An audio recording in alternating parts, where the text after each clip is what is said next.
Good morning, everybody. Happy New Year to those I've not seen or spoken to since before Christmas. But please can I welcome everyone to this meeting of Cabinet. The time is 9:30. This meeting, as usual, is being held under the regulations which came into effect on the 4th of April 2020 in response to the COVID situation. My name is Councillor Lucille Thompson and I'm Chair of Cabinet and Leader of the Council. Just a few housekeeping reminders to run through as we're working under these new working practices in response to the regulations. First of all, can I ask that everyone present in this virtual meeting that your microphones remain muted and your camera is turned off whilst not addressing the meeting, as this will reduce background noise and avoid any unintentional disturbances. Please can I also advise that the open parts of the meeting are being audio recorded and live streamed from the Council's website. In addition, a video recording of the meeting will be uploaded to the Council's YouTube channel after the meeting. Cabinet members and officers, where appropriate, for each item, please use the chat function of the meeting to indicate that you wish to speak or to raise a point of order or explanation, and I will invite you then to speak at the appropriate time. Each member will be invited to speak in turn, therefore I would encourage all members to keep your contributions as clear and concise as possible. And also when speaking and referring to the agenda papers, please make sure that you reference the page or paragraph number. The duration of this meeting is 2 hours. And any business not conducted after this time may be deferred to an alternative date or the next meeting. Finally, if Cabinet members wish to leave the meeting at any point, could they please make themselves known to me through the chat function? I will announce to the meeting that you are to leave the meeting. So, first of all, can I please ask Nancy Graham from Democratic Services to undertake a roll call of members of Cabinet to confirm who is present this morning? Yes, thank you, Chair. If I can ask Cabinet members to unmute their microphones just to confirm their presence, please. Councillor Thompson. Present. Councillor Cutler. Present. Councillor Ferguson. Good morning. Present. Councillor Lerney. Present. Councillor Murphy. Good morning. I'm present. Councillor Porter. Good morning. Present. Councillor Prince. Good morning. Present. And Councillor Todd. Present. Thank you. That's every member of Cabinet present. Thank you. Thank you very much. And I wonder whether you could also read out a list of officers present. Yes. We have Laura Taylor, Chief Executive. In addition to myself, David Blakemore in Democratic Services. Lisa Kirkman, Strategic Director Resources. Richard Botham, Strategic Director Services. Chaz Bradfield, Strategic Director Place. Adrian Fox, who's the Strategic Planning Manager. Dave Ingram, Service Lead Public Protection. Sue Croker, Natural Environment and Recreation Manager. Campbell Williams, who's the Service Lead for Environmental Services, and Simon Finch, Corporate Head of Regulatory. That's lovely. Thank you very much, Nancy. The next item is apologies for absence, but I think we are all here, so there are no apologies for absence as far as I'm aware. That's right. Item number 2, membership of Cabinet bodies. Again, I don't think there are any changes to be made to appointments of Cabinet committees. Thank you very much. Item number 3, declarations of interest. Are there any declarations of interest that need to be made at this time? Thank you, Chairman. It's Councillor Porter, just a personal interest as I'm a county councillor as well. Thank you very much. Councillor Todd. Yes, I need to declare the same interest as a county councillor. Thank you very much. Okay, I've had a request for a number of councillors who wish to speak on various agenda items, and I will take those councillors when we take those items, if that's okay with everybody. can we go to item number 5, which is minutes of the 16th of December Cabinet? Are we agreed that it is a true reflection of the meeting that took place? Agreed. Agreed. Agreed. Thank you very much. Okay. Chair, just before we move Yes. into next item, I've just received a note that I missed an officer off my roll call, and that's Harriet Ricketts. Okay, thank you very much. Okay, right, so we've done with the minutes. Item number 6 is public participation, and we have received notification that 3 members of the public wish to speak. So I will call you in order, if I may. And the first one is Mr. John Tippett Cooper. Can I ask you to put your camera on and unmute your microphone? And you've got 3 minutes to address us. Chair, it doesn't look like Mr. Tippett Cooper is in the meeting yet. Oh. So I don't know whether we can check on that, and if you'd like to. Oh, okay. I'll in that case, I'll move on to Mr. Patrick Davis.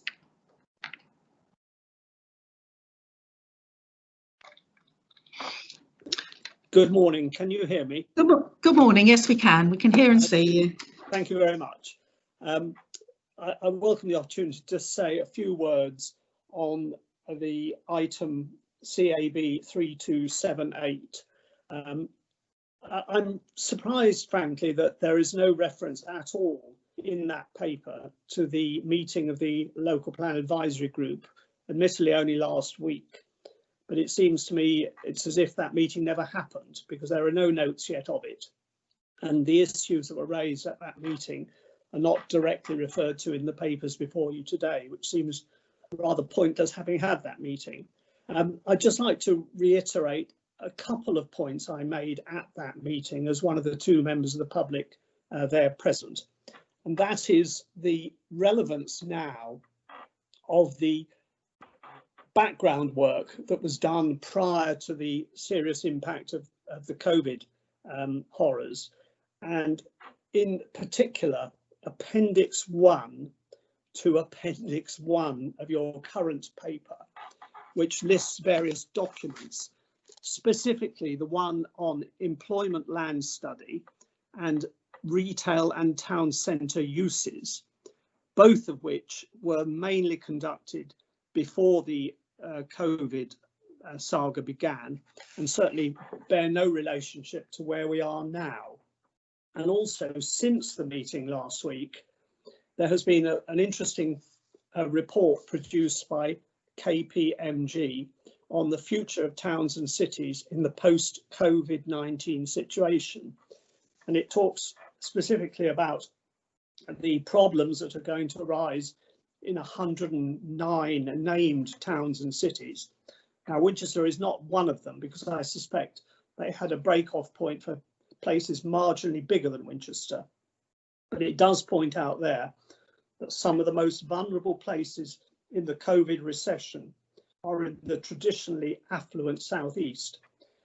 And some of our not very far away neighbours, Guildford, Southampton and Portsmouth, all get mentioned.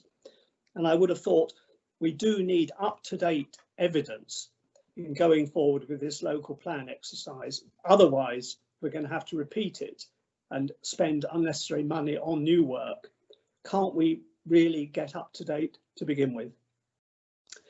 The second point I just want to make is, in the paper CAB 3278, there is, as there was last week, reference again to the admirable work that the council has done towards carbon neutrality. But in paragraph 1.3, it does point out that this inclusion in this exercise is, to put it mildly, dodgy, because of the guidance at the moment, which says this isn't necessarily or strictly relevant to the local plan work. And I just worry that one is going to downgrade the value of this work if one puts it in the document where it doesn't really belong. The next thing is, if I may just briefly link to the next paper, 3279, on air quality. And again, I was a little surprised that that is going to be included in the same consultation exercise as this work on the local plan, because air quality, the real problem is the centre of the town, and this paper largely deals with planning matters, and I think it's just going to confuse the public if it's put forward in the way it's now prepared. Thank you. Thank you very much, Mr. Davis. I've made a note of your comments, and I'm sure that when we come to that, well, those two papers, they will be addressed. But thank you very much for your contribution. Could I now call on John Beveridge, please, to unmute your microphone and turn your camera on. And you've got 3 minutes. Good morning. Good morning. Can you hear me? Yes, we can. Yes. Thank you. Thank you. I want to speak on behalf of the City of Winchester Trust, if I may, on two matters to do with the agenda item 8 paper. The first is to do with Sir John Moore Barracks. Planning consultants launched a consultation in December on a master plan showing mixed-use development proposals, and this closes on Friday. In passing, I mentioned from comments I've heard there are doubts about the adequacy of the publicity for this consultation, although the Trust itself did receive an email from the consultants. The consultants' timetable shows they aim to submit a planning application later this year, and development on the site could start in the second half of 2022.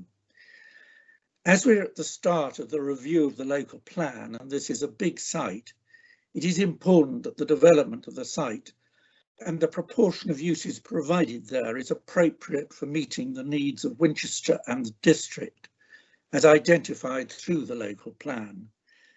Can I therefore ask that the City Council ensures that this is considered properly in accordance with the local plan, and no planning application is approved that does not deliver what is needed for Winchester and its district? The second point I want to raise is about a strategic document for Winchester, and the Trust has advocated on a number of occasions that significant development and movement in Winchester would benefit from the production of a strategic plan for the city, sometimes called an urban design framework. We still believe the development of the various important sites that are unresolved would benefit from a plan that had an overarching whole of Winchester perspective. It would help with decisions about individual sites and also other development and travel modes. I'm raising this again now because of the outcome from the recently completed Winchester Vision exercise. Several of the important conclusions are to do with the planning of the use of space, such as the concept of the 15-minute city, the use of existing public spaces, such as streets, squares and green spaces, and providing walking and cycling networks, and identifying and agreeing the use of brownfield land. With the right processes for gaining public input and support, a lot of this could be achieved through a strategic plan, and we hope the preparation of one will be commissioned by the City Council or the Town Forum. Thank you very much.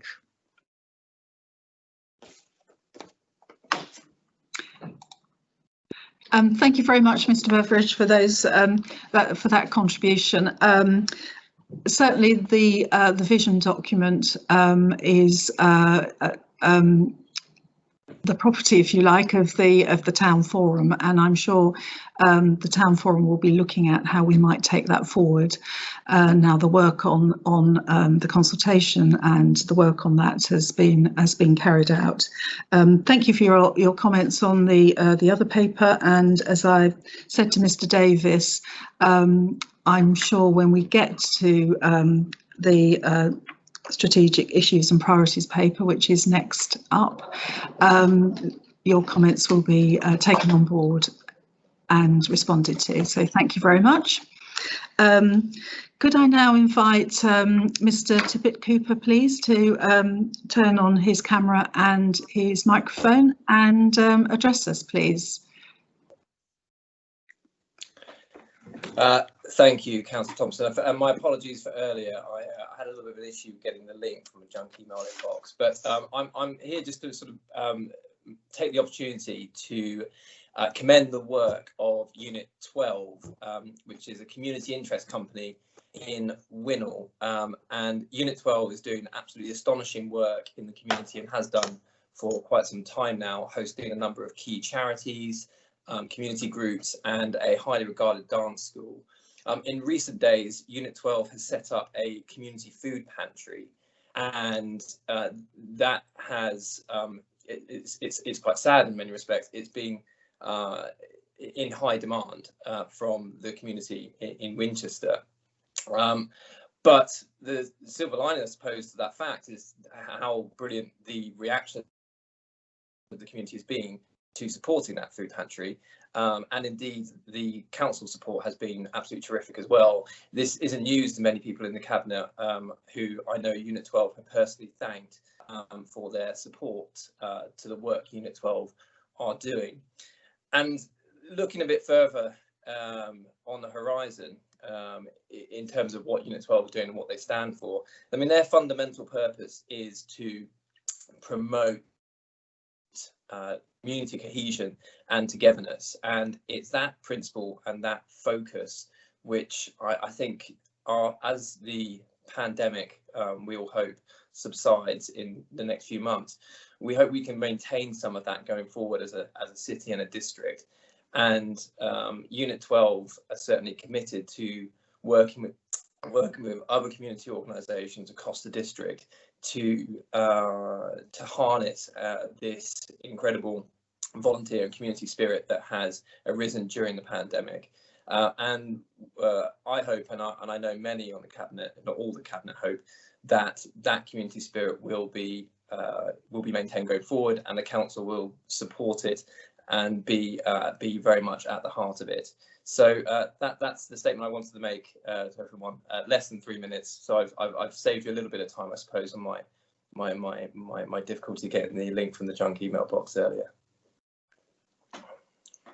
Thank you very much, Mr. Tippett-Cooper, and that's it's really great news to hear about the food pantry. In fact, I've got an announcement to make in the next item, which you might be interested in. Anyway, thank you very much for your contribution, and that's great to hear more of the work of the community food pantry that's been set up at Unit 12. So thank you. Please, if you wish to continue on the call, please do so. Or if you've got other things to do, then you can always have it on in the background if you go to our website and click the link there. But thank you very much for your contribution. Thank you. Thank you. Thank you. Moving on, we now have item number 7, which is leader and cabinet member announcements. And as I've just said, I do have one announcement to make, and I know several other cabinet members have announcements too. We've just heard about the Unit 12 and the setting up of a community food pantry, and I'm delighted to announce that we have given 2 grants of £12,500 each to help towards the setup of the 2 community food pantries that we now have within the district. One is based, as you just heard, at Unit 12 in Winnall in Winchester, and the other is based at the Wickham Community Centre in the south of the district. The money comes from the Local Authority Emergency Assistance Grant for food and essential supplies, and will go directly to help those who are struggling to afford food and other essentials due to COVID-19. We've just heard how the community pantry at Unit 12 is working and how it's benefiting those residents who need help most. We are acutely aware that the pandemic has put extra pressure on both individuals and families who are struggling to cope in these very difficult times. Both of these projects provide a lifeline to those in need, and it's absolutely crucial that we as a council support these initiatives. So I'm really pleased that we've been able to provide both projects with this financial help, which I hope will go some way to improving the lives who are struggling at this time. Thank you very much. That is my announcement. Can I now call on Councillor Porter, who I believe has a number of announcements to make? Thank you. And unfortunately, they don't involve money, so that's a real shame. But the first one is regarding the two nationally significant infrastructure projects, and they are called NZIPs for short. And the first is the Ackwind Interconnector project down in Lovedean. If it's approved, the main building would be in Lovedean, in the Winchester district, and the cables come in from Eastney in Portsmouth. The public examination is taking place online at the moment with 3 public inspectors. Now, City Council officers are being extremely diligent in their attention to detail at the examination and delivering the wishes of the parishes. And Steve Cornwell and I, often accompanied by our Deputy Leader Neil Cutler, who knows the area really well, have been working closely with the parish councils, discussing the implications and options with them in the months before the examination started, and giving them ample time to make sure that we represent their opinions fully at every deadline. And I'm making this announcement today because we're in the final weeks, and on the 17th, 18th and 19th of February, there are specific dates to examine the draft development consent order, environmental matters and a compulsory acquisition hearing, as they've applied to take in more land to compensate for the implications of ash dieback. On the 19th, there's also a second open floor hearing. This is why I'm making the announcement, to comment to the inspectors about the changes since the first hearing, the first public open floor hearing. So if the public wishes to speak, they must do so by the 1st of, they must ask for that by the 1st of February. So if they need assistance, they should contact me or Mr. Cornwell, who can help them to do that. And a second point really is that after months of negotiation, we're at the point where our views are tightening with the parishes to ensure that there's a consent order that has enforceable requirements should the Secretary of State approve the project. I'd just like to take this opportunity to thank the officers who have been involved with this work. Their experience has been absolutely invaluable. The second one, much shorter, is the M3 junction consultation, Junction 9 consultation, was due last summer. It was delayed. They've taken on new consultants and it was due to come to consultation in the early spring. And they've just announced actually that it's going to be further delayed until the summer of 2020. And I know that many parishes have said, when will we be consulted? It now will be in the summer, not rather than in the spring. And then finally, the hospital consultation, which was also due to take place this spring, and it was a consultation for a new model of healthcare, including a proposal for a new hospital. And that's also been delayed because although the Foundation Trust were ready to go out to the public, the NHS has asked them to postpone it until the summer again. So meanwhile, the HSFT are happy to continue consulting with members of the public. So if there are any groups out there that want to have a consultation that missed their opportunity the first time round, just go to the HHFT's website, the Foundation Trust website, and book in to have a consultation. Thank you. Thank you, Chairman. Thank you very much. Thank you very much, Councillor Porter. I now call on Councillor Todd. Thank you, Leader. Yes, I wanted to give a quick update on the new waste contract that's coming into effect on the 1st of February. Firstly, an update on the new garden waste recycling scheme that's coming in. I've just received the numbers of people who've signed up for the new service up until yesterday, and we've had people order more than 7,500 bins.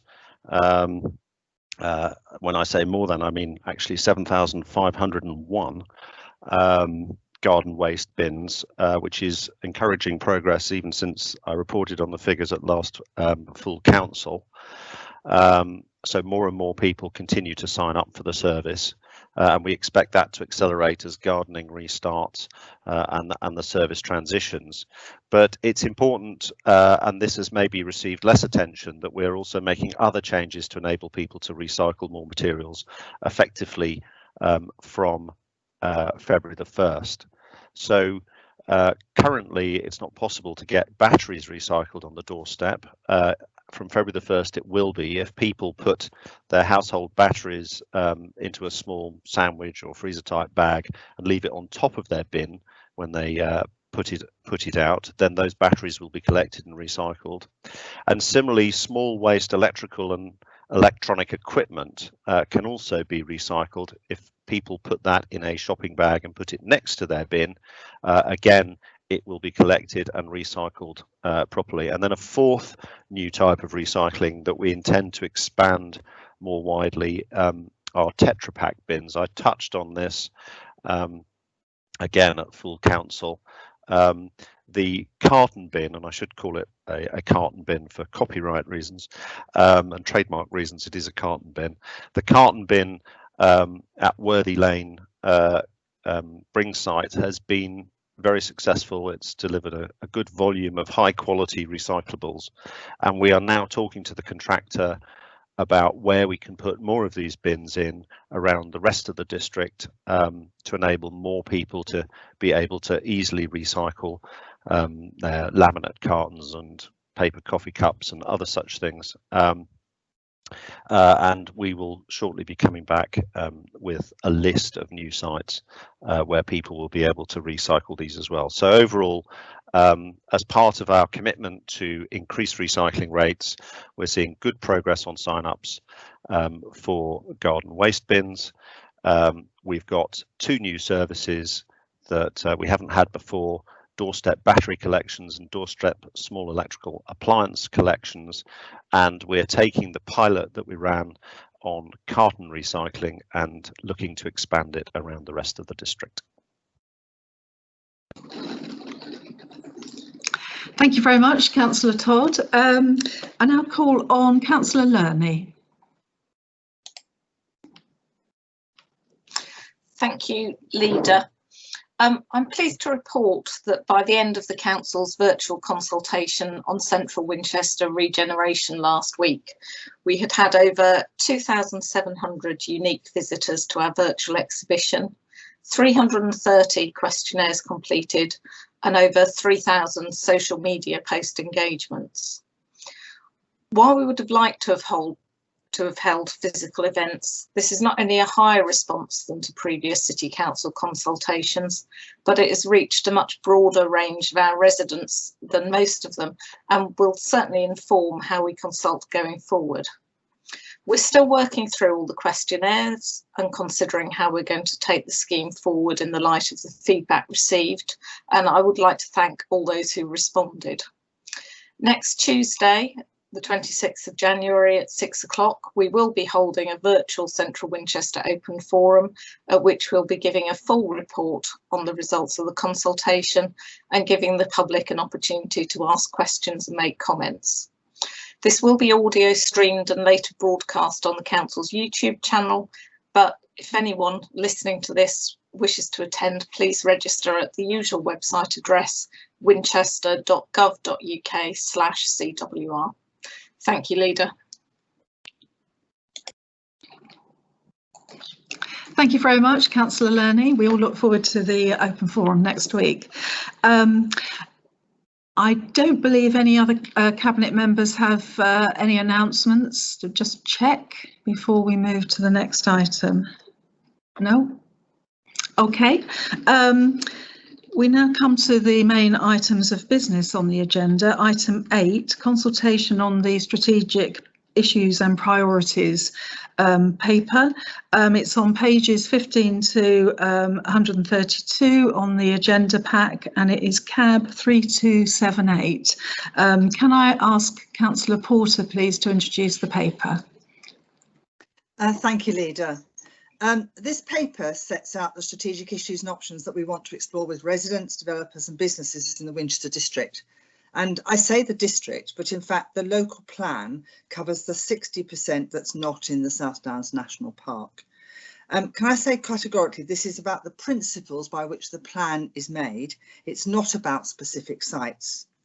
Thank you very much to the LPAG. And I do want to say at this point, it is this was planned to say as well. It was a really useful discussion, and it was a useful discussion from both contributors and councillors, and I do take on board, and we have taken on board, what was said at that. The officers and I will ensure that the questions posed in the consultation reflect the points brought up there. I was particularly struck by the conversation and possible confusion of using the Vision for Winchester work to template for other areas. And so we will clarify this in the consultation document. And the documents will be online through a dedicated website, Your Place, Your Plan. The parish and town councils and the town forum have been kept fully informed about this process. Bishop's Waltham, in fact, came to speak very impressively at the LPAG meeting, and some of them have started to develop their neighbourhood plans already, sometimes commissioning other organisations to help them to do so. Our officers have had individual conversations with parish councils about their own local neighbourhood plans too. We plan to keep working with the parishes and the town forum, and we'll be holding a briefing for members and parishes before the launch date on the 15th of February. Can I also just take this quick opportunity to thank the officers who've been working on this when we've had to have a rather dramatic turnaround following last year's plans. We intend to make sure that this consultation is full and starts very clearly on the 15th of February. And I just wanted to take a couple of moments just to talk about the points that have been raised today. Firstly is that Mr Davis is right that the outcome of the papers that were commissioned pre-COVID don't necessarily have the relevance that they had then today. And with the Cabinet Member for Employment and Economy, Councillor Ferguson, a joint commission has been made for a piece of work looking again at employment in the current light of the pandemic, and that work will be informing both the Economy Department of Winchester City Council and the Planning Department. As that will also, of course, affect the future of the city centres and the towns and our other large conurbations such as Whiteley and Sedgensworth. The second point you raised was about, or the third point was about carbon. We think this is a really vital part of the local plan. The way in which we all live has to change if we want to reduce the amount of carbon we are using, and we think that the local plan is a key part of that. So I can assure you that that will be explored in the conversation as we go forward today. The point that Mr Beveridge made about the urban design framework, I think again, as Councillor Thompson said, the town forum own that document now, and with the local plan team at Winchester City Council, they'll be working on that to make sure that the town forum know exactly where they're going with that paper. And finally, the St John Moore Barracks, I think we will explore that in our conversation in the next few moments. So thank you very much indeed. Thank you, Leader. Thank you very much, Councillor Porter. I have three councillors who have indicated they wish to speak on this item. So the first one I will call is Councillor Bell. Hello? Hello, we can see you and hear you. Thank you. Thank you very much, and thank you for allowing me to speak this morning. I would like to obviously talk about the new paper, the strategic issues and priorities, but also the SHELA, the further SHELA that is to be to come forward, a new call for sites, a slightly different one. I won't reiterate what Councillor Porter has said about this very strange year and the delays and sideways knocks that have occurred, but clearly it has been very difficult. And I'd like to thank the strategic planning officers and the members of the local plan advisory group for all their work in sort of picking themselves up and going on. What is sure now is that the public, our residents, have been waiting a long time to be able to contribute, and so they are anxious to get on with it. I'm glad to know that there is now a firm date. I don't know how many times I've been asked when is this going to happen. So February the 15th. That's wonderful, thank you. In the meantime, of course, you know, Royal Down came forward, and although we all know that that is not a planning application and is not part of the local plan and so on, it did confuse a lot of people who were anxious to make a response to that particular proposal, even though it is simply, in a sense, to be held and looked at together with all the other proposals that might come forward, including Sir John Moore Barracks, but many others that are bound to come forward before it all gets to be concluded. So I would just like to say, for the SIP, for the strategic issues and priorities, I welcome the emphasis on carbon neutrality. You will know, I think we all know, that the public opinion has changed radically in the last 5 years or so.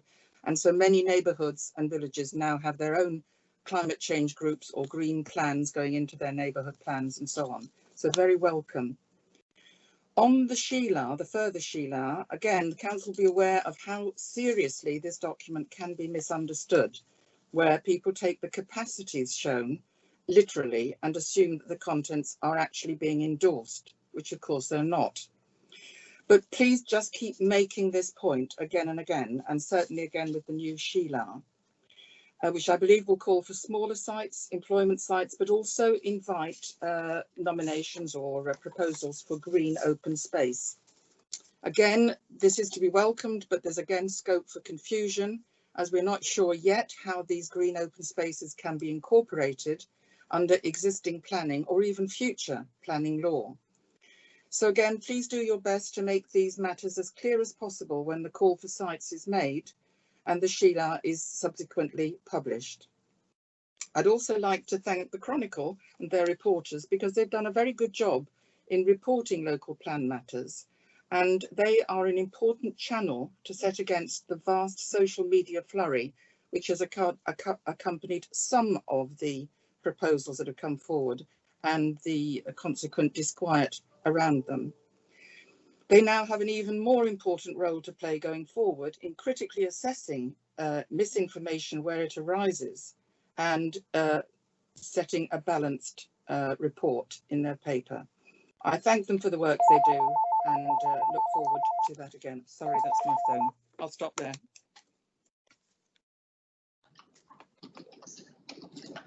Thank you very much, Councillor Bell, for your contribution.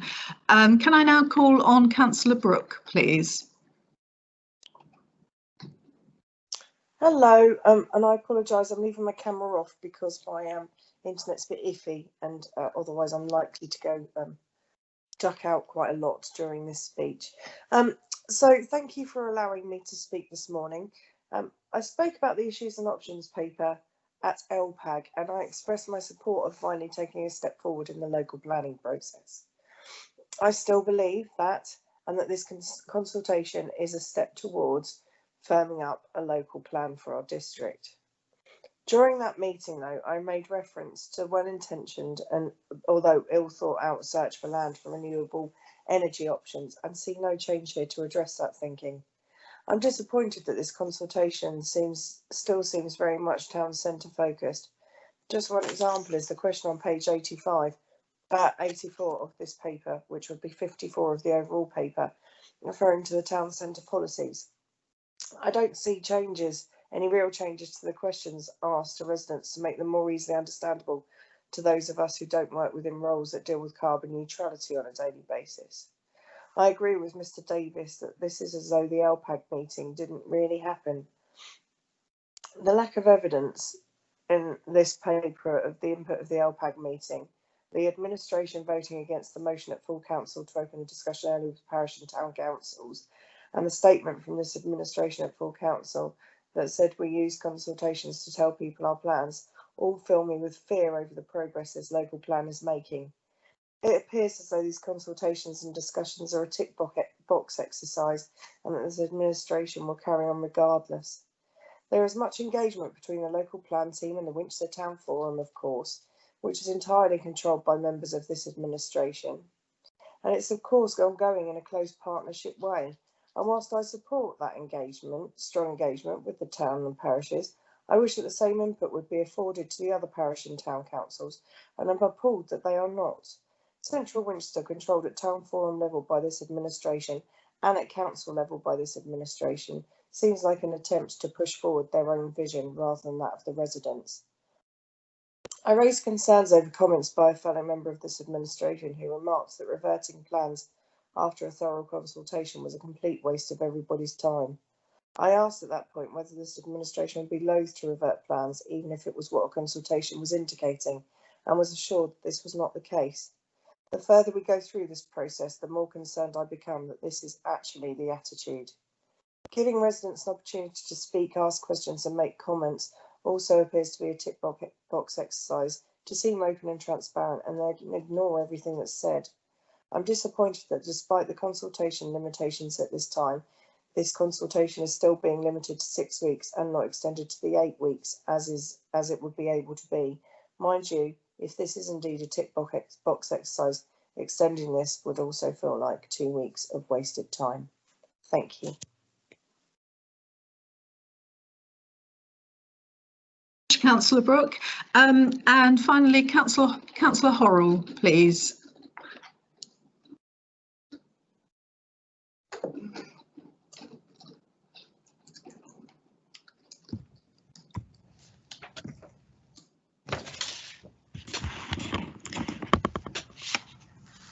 Good morning, and thank you, Chair, for allowing me to address Cabinet this morning.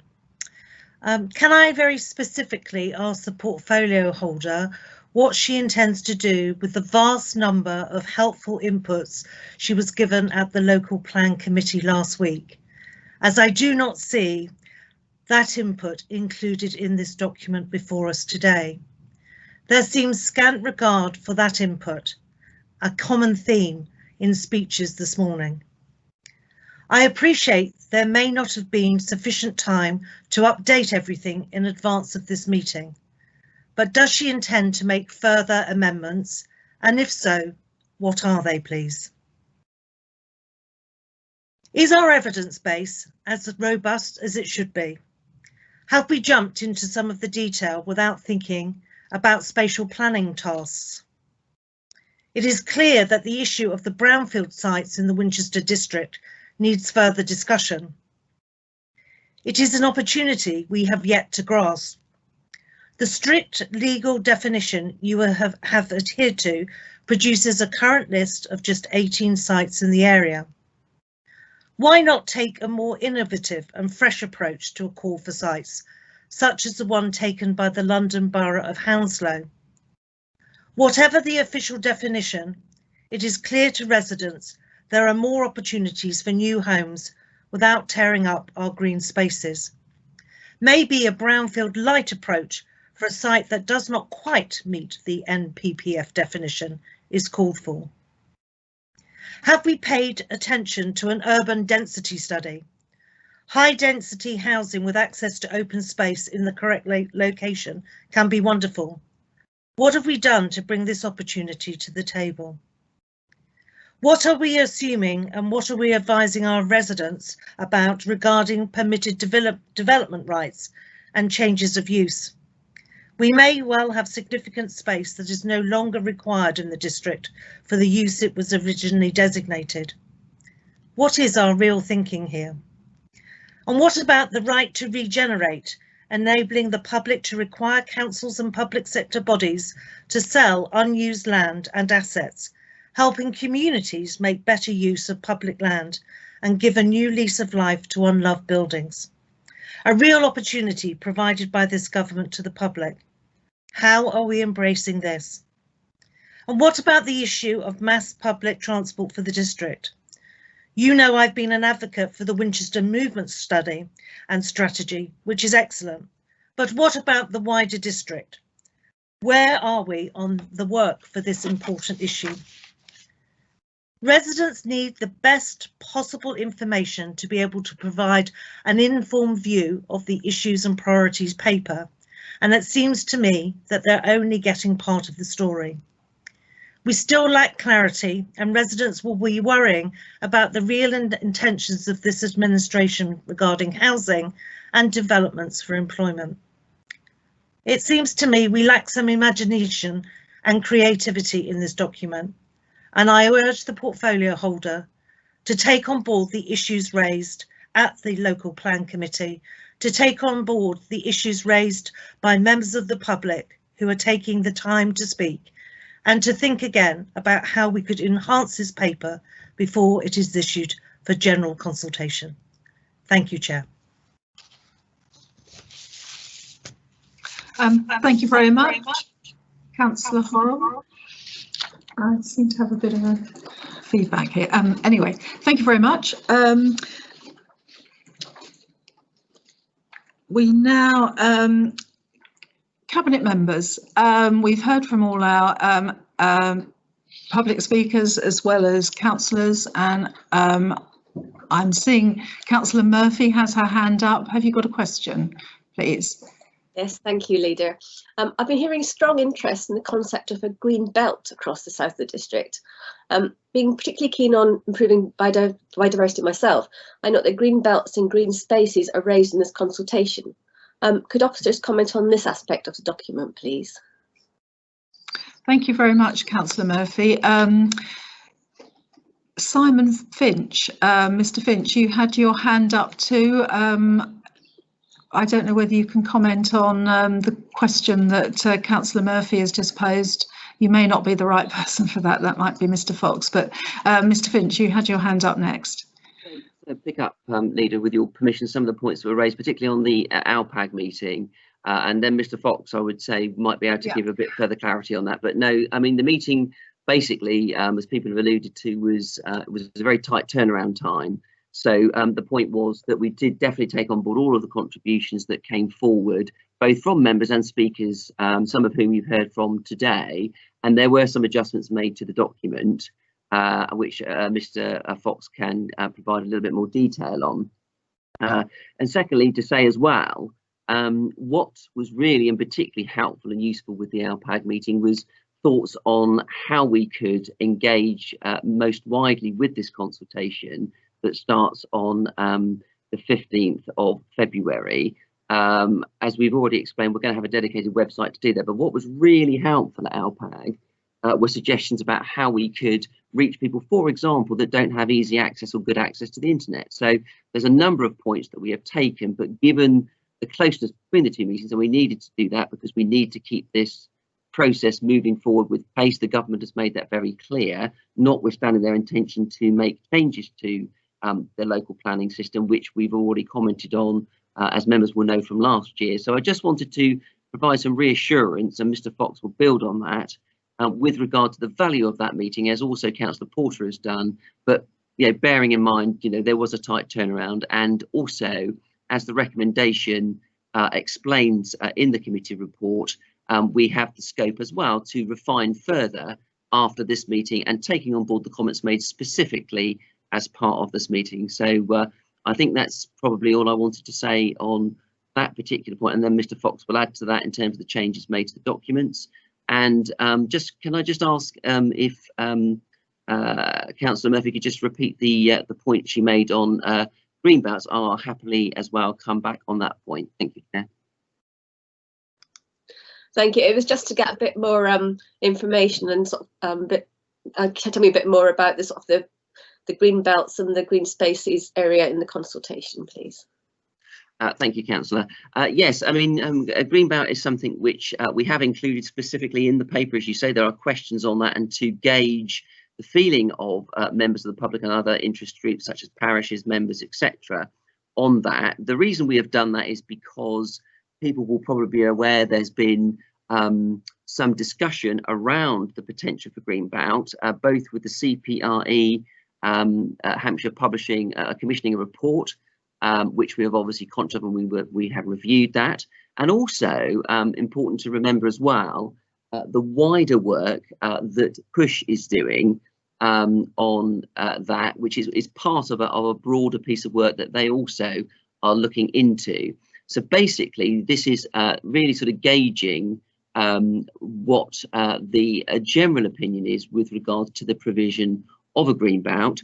All I would say is, whilst we're asking the question, and there will be a paper that links to this to give more context and background to help people make the most informed comments that they can do, is that green belt is obviously set in terms of the policy context through the MPPF, and it's a very high bar in terms of designating new green belts. It doesn't say, of course, that you can't do that. It says you can do it by exception. However, it's clear that if we are going to consider doing that, if that's the right tool to use, we would need to explain the reasons which justified why exceptionally we were going to be looking to make that designation. And that designation comes through the local plan process. And also, if we're looking at a green belt, it's generally a sort of a sub-regional strategic type of issue, which is why Push is looking at it. And it would also be an issue for all those other Push councils who would need to do that. So in other words, particularly in the Southern Parish, it's a broader issue than just Winchester. It's something which is more strategic than that across the whole of the Solent area. Thank you, Chair. Thank you very much, Mr. Finch. I don't know whether Mr. Fox would like to add anything at this point. Good morning. Thank you, Chair. Morning. Good morning, members. Just to add to Mr. Finch's comments, I did make copious notes at the LPAG meeting, and I must admit, slightly disappointed that LPAG feel that they weren't listened to, because I made copious notes and we did incorporate a number of the changes that were discussed at LPAG into the document, including looking at the wording of some of the questions. I don't intend to go through them now, but please be rest assured that LPAG I found particularly useful and beneficial. And like I say, we did take on board a number of the comments that were made at LPAG into the document, specific comments that were made by people, and I found them immensely helpful. So I would not like to devalue obviously the role of LPAG. I do find it very useful, if I can put it this way, board to kind of sounding board to actually run documents past, to hear their feedback. And as Mr. Finch has mentioned, came up with some very good suggestions for me about how we can consult and engage with people. So like I say, I certainly want to reiterate that we did take on board comments made by LPAG.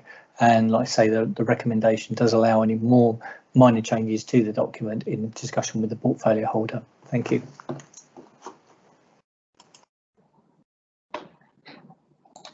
Thank you very much, Mr. Fox.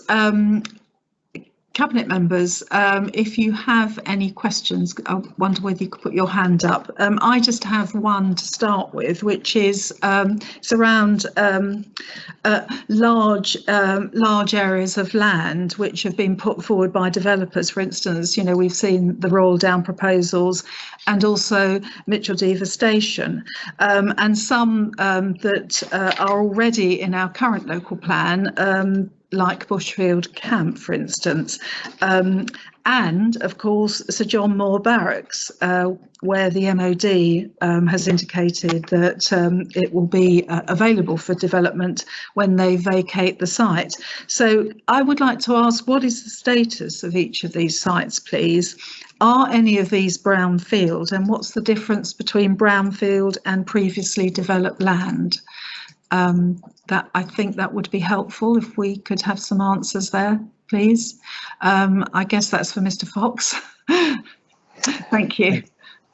Thank you, Leader. Well, I'll start by saying, obviously, the strategic issues and priorities document is not talking about specific sites, ruling them in or out, and I do think it's important to start with that point. Drawing on my kind of extensive experience of deciding whether or not a site is a brownfield site or not, does need very careful consideration, and we do have to obviously align ourselves with obviously what the MPPF says, and I acknowledge the point that Councillor Horrell has said about that, but obviously that's the guidebook that we have to go by in terms of what is a brownfield site. Brownfield and previously developed are kind of interchangeable words, they mean the same thing.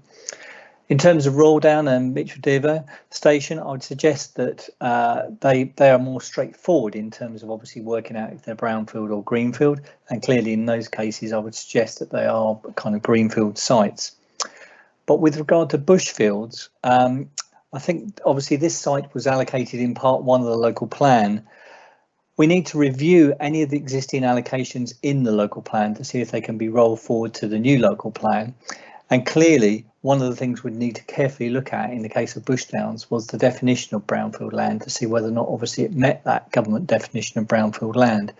Now, Bushfield is quite interesting because I understand that only part of the site was occupied by the military, And obviously we need to determine whether or not vegetation has kind of taken over obviously the site itself. With Sir John Moore Barracks, again, I think it's more clearly that the vast majority of that site is brownfield land, and we are keen as a local authority to put brownfield land first, and we will be doing a brownfield land site.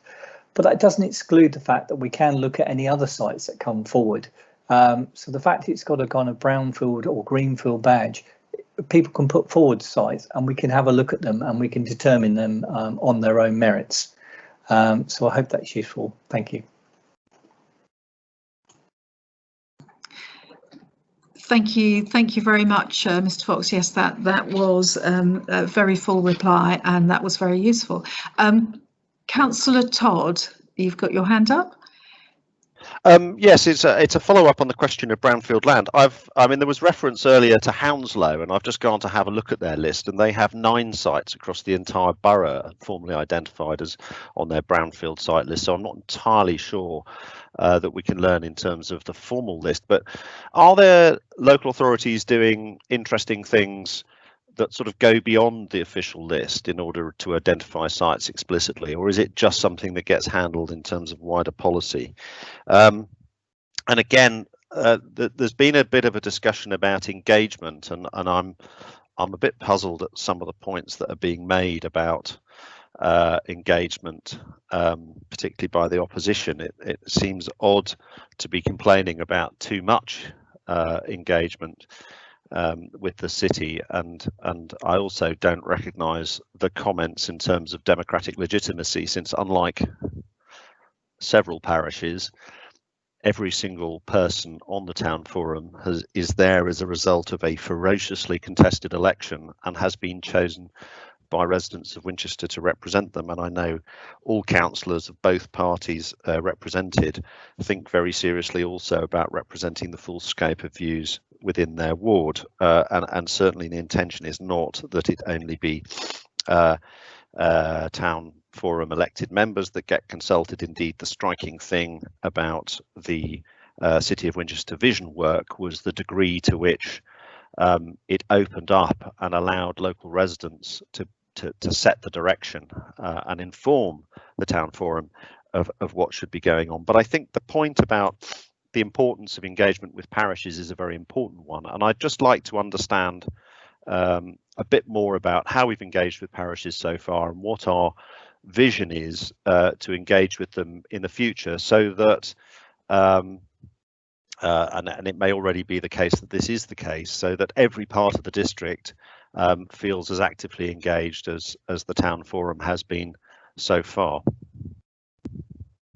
So that's one question about the brownfield, a bit more about the Hounslow situation, and one question about wider engagement plans for the future. Thank you very much, Councillor Todd. Mr. Fox. Thank you.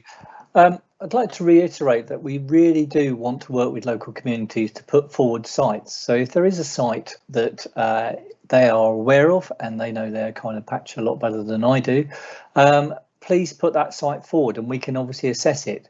I think we get very hung up on the term brownfield, greenfield.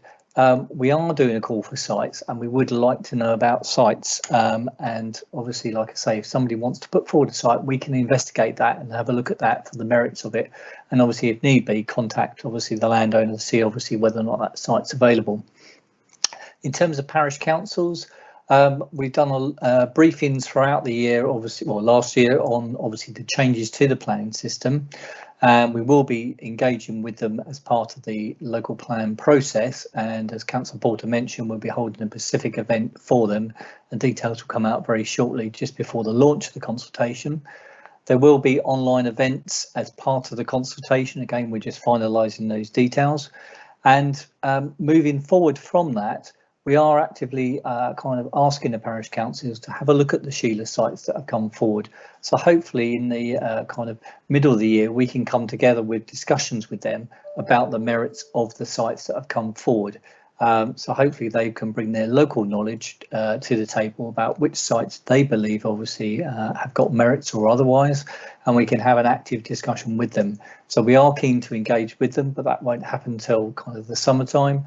once we've concluded work on the strategic issues and priorities document. But I am very keen to engage with them and listen to them, because like I say, they know their areas a lot better than I do, and it's all about proper placemaking. So please be rest assured there will be further engagement as part of the plan as we move forward, but obviously that's on Pacific sites and we're not yet at that stage. Thank you.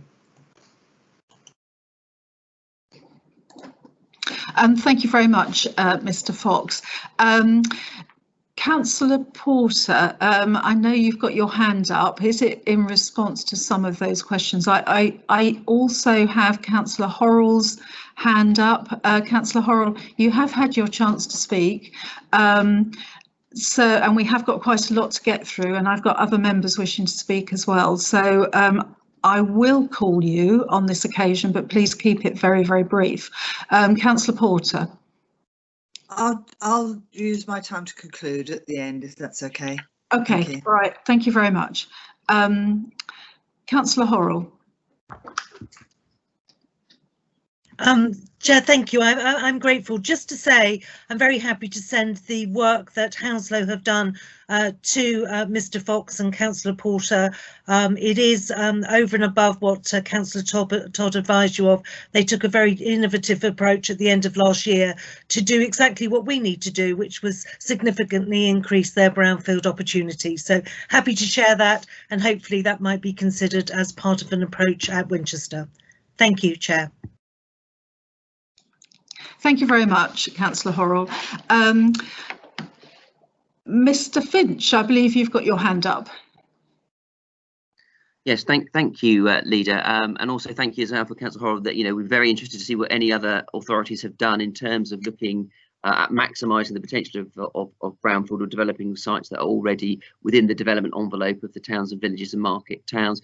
Just to really build on the point that Mr. Fox made, actually, and was mentioned in passing as well earlier by the Cabinet member at ALPAG, it was really encouraging to hear Bishop's Waltham Parish Council's comments, and what we'd be looking to do is build on the work that we've done historically when making plans in the district, such as Blueprint, etc., where we've tried to work with and in conjunction with the parishes to help us to do the local plan. So I just thought, we've got a good relationship with the parishes, generally speaking, and it's a case of building on that work that we've done on previous local plans for the new local plan. And I just thought that was a point worth stressing, because they really are fundamental to the plan making process in the district. Thank you, Chair. Thank you very much, Mr. Finch. Councillor Ferguson. Thank you, Chair. I just wanted to comment that I sit on the ALPAG committee, and I thought that our meeting last week was very beneficial. I felt that officers were listening to the comments made, and I do in this report see reflected some of those comments are made that have been taken on board.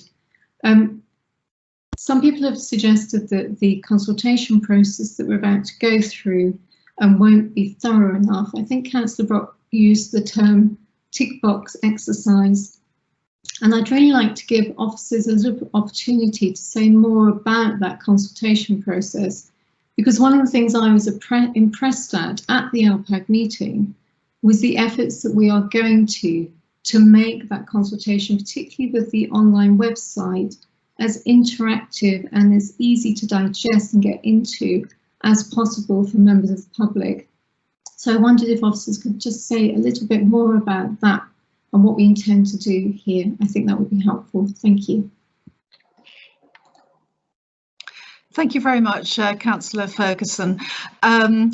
Mr. Fox, I wonder whether you could comment on that, and could I also just say that I believe that we are going to have an 8-week consultation period, which will run from the 15th of February right the way through to the 11th of April. So we will amend recommendation 1 instead to say 8-week public consultation instead of 6. So, but Mr. Fox, if you could just comment on the consultation, that would be lovely. Thank you.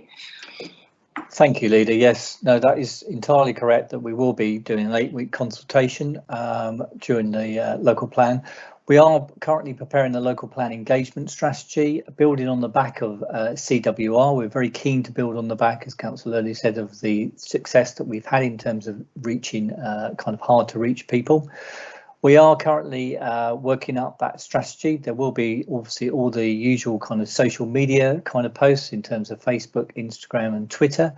We will be doing a radio advertisement because we appreciate that a lot of people obviously during lockdown are listening to the radio.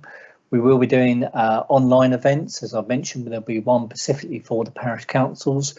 There will be online and interactive events for members of the public, organisations to participate in, which will be spread across the consultation period at different times of the day. We're just finalising the dates of those, and that will be run similar to what we did with CWR, where people register their interest through Eventbrite. And we are going to do bus stop advertising, appreciating not many people are catching buses, but they are still actively walking past bus stops, and we do feel that's a very good medium to catch people's attention. And we will be contacting parish councils to see what kind of notice boards they've got available to put up notices, and obviously exploring other opportunities in various places to put up posters, etc., because people are obviously actively more walking and out and about, more so perhaps than they would have been in a normal January. So we are very keen, and we are very keen to pick up on the point that was made at LPAG, that the councillors and everybody else has a good opportunity to help us spread the word, and we are keen to use those methods of engagement. We're looking at the community radio and the university radio, and how we can obviously reach other hard to reach groups such as the Gypsies and Travellers. So like I say, it is very much in hand, but again, we would really welcome opportunities or ideas about how we can engage with people. Thank you. Thank you very much, Mr. Fox. Mr. Finch, you've had your hand up. Yeah, and also to add that, we really took on board the points made. I think Councillor Evans made it, and a number of other councillors at the ALPAG meeting, about people that don't have good access to internet, and as a result of which we're also working out a strategy. If somebody does actually require a hard copy of the consultation and wants to respond in that way, we will be able to cater for that as well. Thank you, Chair. Thank you very much. Members, I wonder whether, Cabinet members, I wonder whether we could now move to debate. I don't see any other hands up to ask questions on this paper. Any debate?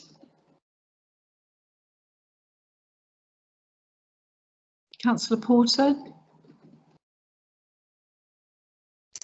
Thank you. Thank you, Leader. I'd just like to reiterate in fact what you've just said, which is we've been talking about how we can extend the period of time, and it has been agreed that legally we can extend the period of time until the 11th of April. So I really welcome the fact that we can give an extra couple of weeks to the consultation, particularly during the pandemic. It may be an opportunity for greater length of time for people to complete the forms and to complete the consultation. But one of the things that's most important to me is to make sure that the whole process is jargon free. We've been discussing today LPAG. For the members of the public listening to this who think, what on earth is LPAG? It's the Local Plan Advisory Group. And it's one of those things that we often fall into jargon in planning, and we're very keen to make sure that this is a jargon free consultation. It is also postcode led on the website, so you put in your postcode and then things come up relevant to you, and I think that that's going to be a really important part of debugging the whole of the huge implications of this site as well. We're trying to give everybody really good notice so that we can engage with as many people as possible, which is why we're talking now about the start date of the 15th of February. And one of the other conversations that came up was about transport. Obviously, Winchester is not a transport authority, but we have very clearly raised transport as a subject in the paper, and it's one of the issues that we ask the public to consider. So I'm really looking forward to this getting out to the public. We're going not just to the main radio stations, but to smaller radio stations too. And we're hoping that the public will very much take this on board as something that they can be involved in at the moment, at this time. It's, as we're saying in it, it's your place and it's your plan. And we definitely want to hear what the public want to say. Thank you, Leader. Thank you very much, Councillor Porter. Can we now move to the recommendations on page 16 of the agenda pack? And we have 3 recommendations there. As I've said, I would like to amend recommendation 1 to say in the second line, and publication and 8-week public consultation under regulation 18. So with that amendment, so it's just changing the 6-week to 8-week. Cabinet, are we agreed? Agreed. Agreed. Thank you very much. Those recommendations are agreed. So the consultation will start on the 15th of February, and thank you everyone for your contributions. We now move to item number 9 on the agenda, which is CAB 3279, and it's the Air Quality Supplementary Planning Document, SPD for short, if we want the jargon. Councillor Murphy, I call on you to move the paper, please. Thank you, Leader. This Air Quality Supplementary Planning Document is a core action from our Air Quality Action Plan. It seeks to reduce emissions from future developments within the proposed SPD area. This proposed air quality SPD is expected to improve local air quality and reduce public health impacts, also to attract investment in clean technology, sustainable travel and renewable energy, and to provide clarity and consistency for planners, developers and local communities. To my knowledge, it will be the first such SPD in Hampshire. I'm therefore asking Cabinet today to agree to the commencement of a 6-week public consultation. I'm now going to hand over to Mr. Ingram to take us through the documents.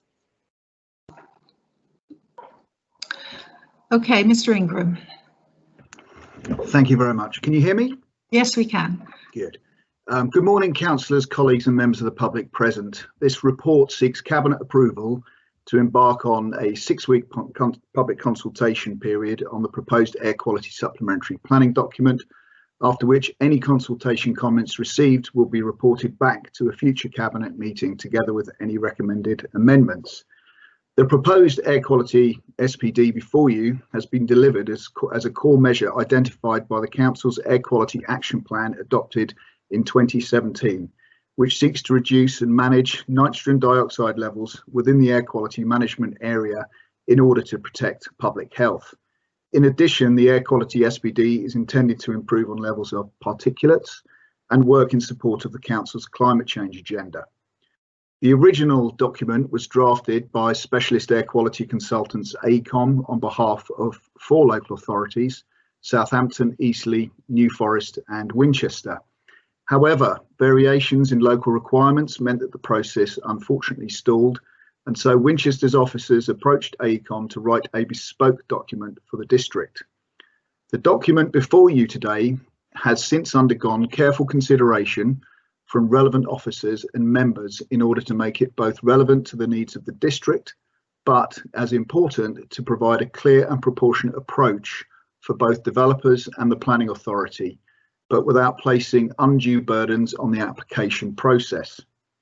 The proposed air quality SPD supplements local planning policies, and should it be adopted, will provide a template for future iterations which will align with future plans future changes to the local plan. The document proposes that for the development, any development within the supplementary planning document area, which is shown in Appendix B to the officer's report, an applicant will be subject to a simple set of thresholds based upon the size of their proposed development. There is a table on the threshold set out in paragraph 1311 of the Cabinet report. Below the threshold, the developer is simply expected to provide a written statement to the local planning authority setting out their commitment to deliver a relatively simple list of measures in accordance with Table 3 as set out in the SPD. This will then form part of their conditions of permission. The majority of the applications received by the local planning authority at Winchester will fall into this category. Above this threshold, the developer will be expected to provide an air quality assessment, which will necessitate a detailed study into the likely impacts of air quality presented by their development and where the development is proposed in an area of existing poor air quality, measures intended to mitigate impacts to the new occupants. This study is expected to meet the criteria as set out in the Institute of Air Quality Management document, Land Use Planning and Development Control, Planning for Air Quality. So it's an already well-established national standard. This report will then be subject to detailed consideration by the Public Protection Service as a consultee to the Planning Authority, and any consultation comments will be submitted through the planning process. Again, this will inform any conditions that attach to the permission granted, or as may be the case, the recommendation for refusal. Prior to the arrival of COVID-19, poor air quality was one of the leading public health issues of our time. And when COVID is eventually brought under control and society returns to normality, air quality will inevitably resume its place of concern.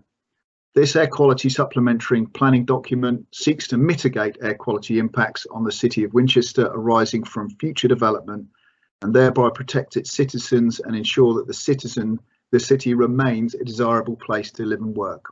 Thank you, Chair. Thank you very much, Mr. Ingram. I've got two councillors who wish to speak on this item, and first up is Councillor Pearson. Thank you, Chairman. Just my end, you can see me. I hope you can hear me as well. We can. Good, right. Okay, thank you, Chen, for allowing me to address the Cabinet on this important issue. This is a welcome document. It's about to go out to a 6-week consultation period, as mentioned in Recommendation 1. Unfortunately, as it clearly states, it only covers the Winchester urban area and not the other market towns, i.e. the H2 settlements and the district. Why not? Surely all of the other settlements will have, in some cases, imposed housing and or business development in the next tranche of development. The introductory paper introduced by Councillor Murphy and Mr. Ingram argued that the proposals will help to reduce air pollution emissions from new development. The SPD will supplement the policies in the local plan, as it says on page 24 of the SPD. The author of the paper correctly refers to Section 82, Part 4 of the Environment Act 1995, but no mention of the emerging Environmental Bill 2021 or the Clean Air Bill 2020. The paper refers to NOx emissions, essentially from transport, but apparently avoids those from natural gas-powered central heating until you look at the mitigation measures. As it says, paragraph 13.11 does refer to housing developments and dust from the building operations, but no mention of PM 2.5 specifically or PM10s, except a table on SPD page 22. What about weather phenomena? There's Sahara and dust deposit during anticyclonic periods and dust from tyres and brake linings from all vehicles. How would you propose separating them out as they're not presently measured? Much is made of mitigation measures, as I've said, listed in pages 18 through 19, but little of the minimum standards set by building regulations. Oh, and the checklist for developers, paragraphs 13.12 to 13.6. I do so love checklists. How many of that checklist would you have to tick in order to register a valuable contribution to the reduction of air quality? I note that you drop in rather casually the phrase climate change. Why? As there's only very passing reference to carbon emissions. I would like to thank ACOM and our officers for this useful starter document, but it leaves me wondering exactly what your brief was. Thank you, Chairman. Thank you very much, Councillor Pearson. Councillor Reid.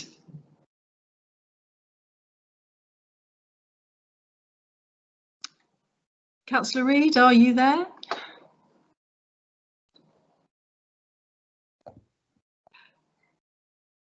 He's on the call, Chair. So Okay, Councillor Reid, final call.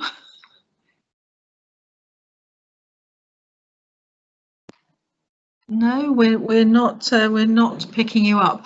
I'll come back to you if I may. Cabinet members, have you any questions?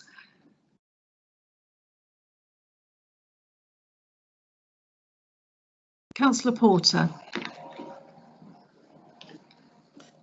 Thank you. And can I just ask Mr. Ingram if you'd like to explain how the change in transport highlighted the underlying emissions that still existed even when our traffic levels dropped in Winchester, and why this paper also tackles Winchester particularly?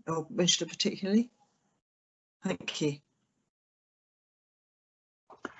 Yes, of course. The main brief for the air quality supplementary planning document was based upon the air quality action plan as introduced at the start of my submission, and obviously adopted back in 2017. And this particular air quality action plan focuses its attention on nitrogen dioxide levels within the air quality management area, which in broad terms is the central part of Winchester town centre and the main arterial routes radiating from it.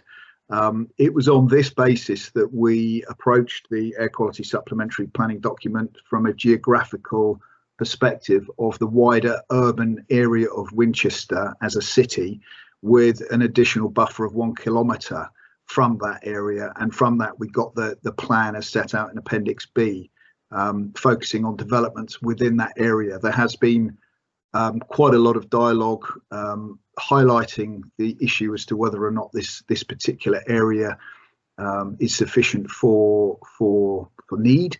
But as I say, it was proposed and is being proposed to Cabinet on the basis that the expectation of the supplementary planning document is to primarily address nitrogen dioxide levels within the current air quality management area in the Winchester town centre.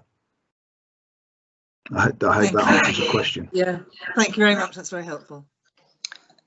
Thank you very much. Any other Cabinet members wishing to ask a question? Can't see any hands up. No, Chair. No. Oh, Councillor Todd. Sorry, yes, Councillor Todd.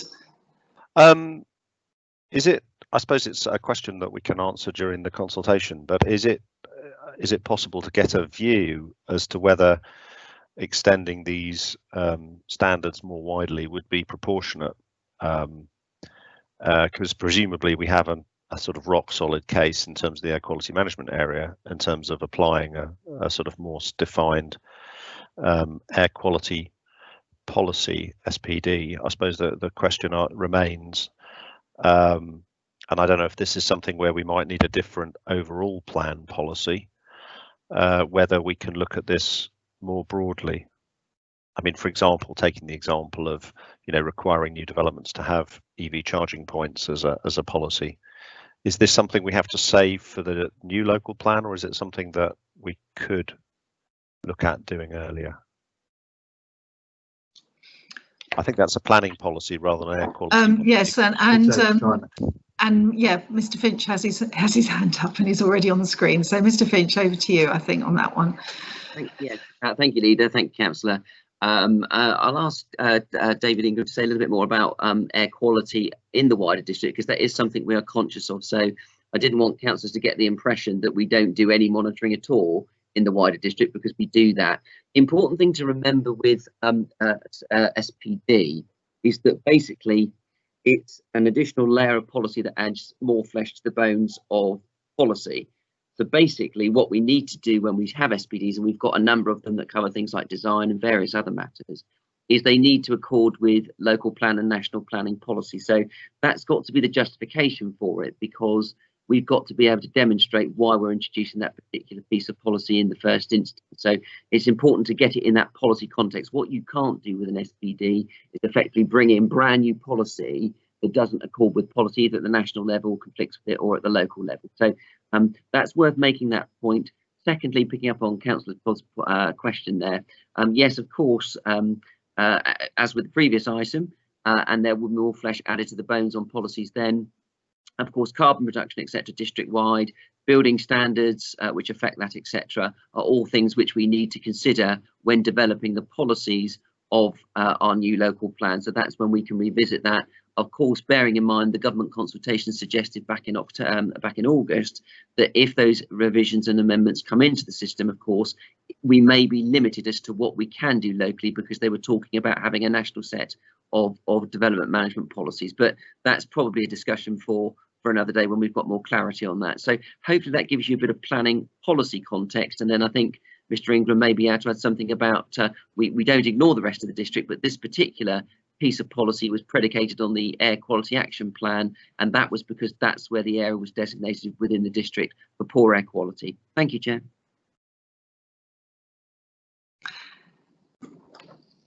Thank you very much, Mr.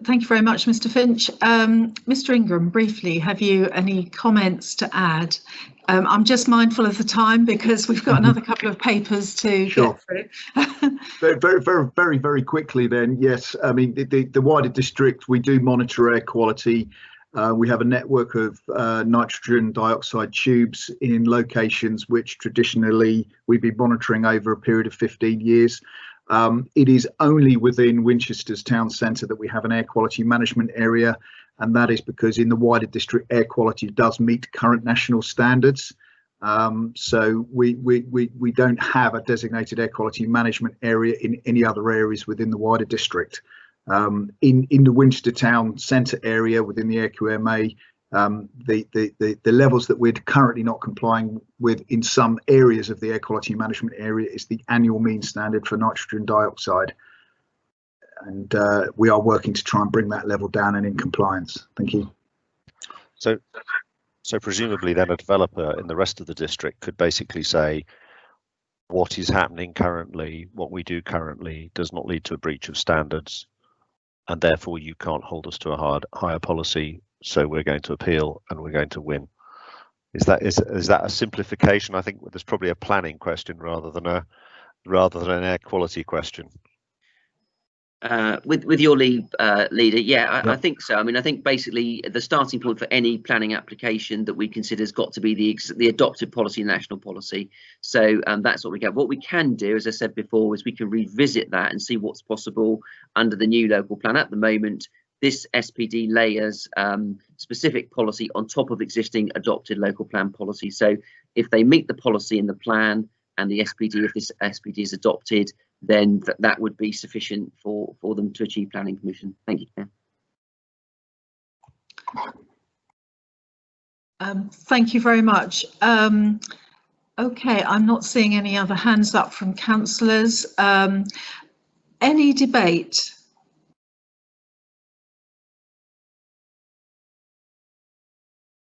Councillor Porter. Thank you. Just to say I really welcome this SPD. It's an area that I was involved with some months ago, and it's been handed as part of Councillor Murphy's portfolio now.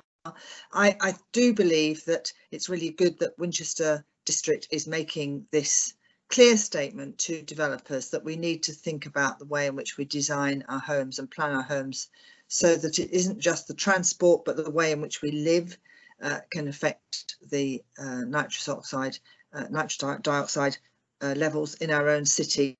So I really welcome this, and I welcome responses from the public who may feel that the area that we're covering is the right one, or they may feel they'd like it extended. But that's exactly what the purpose of a consultation is, to hear the public's views and to see if they feel it's the right fit for what we need in our district. And we've had a lot of people make comments to us about air quality in Winchester, and this is a perfect opportunity for them to comment back and tell us their views. Thank you.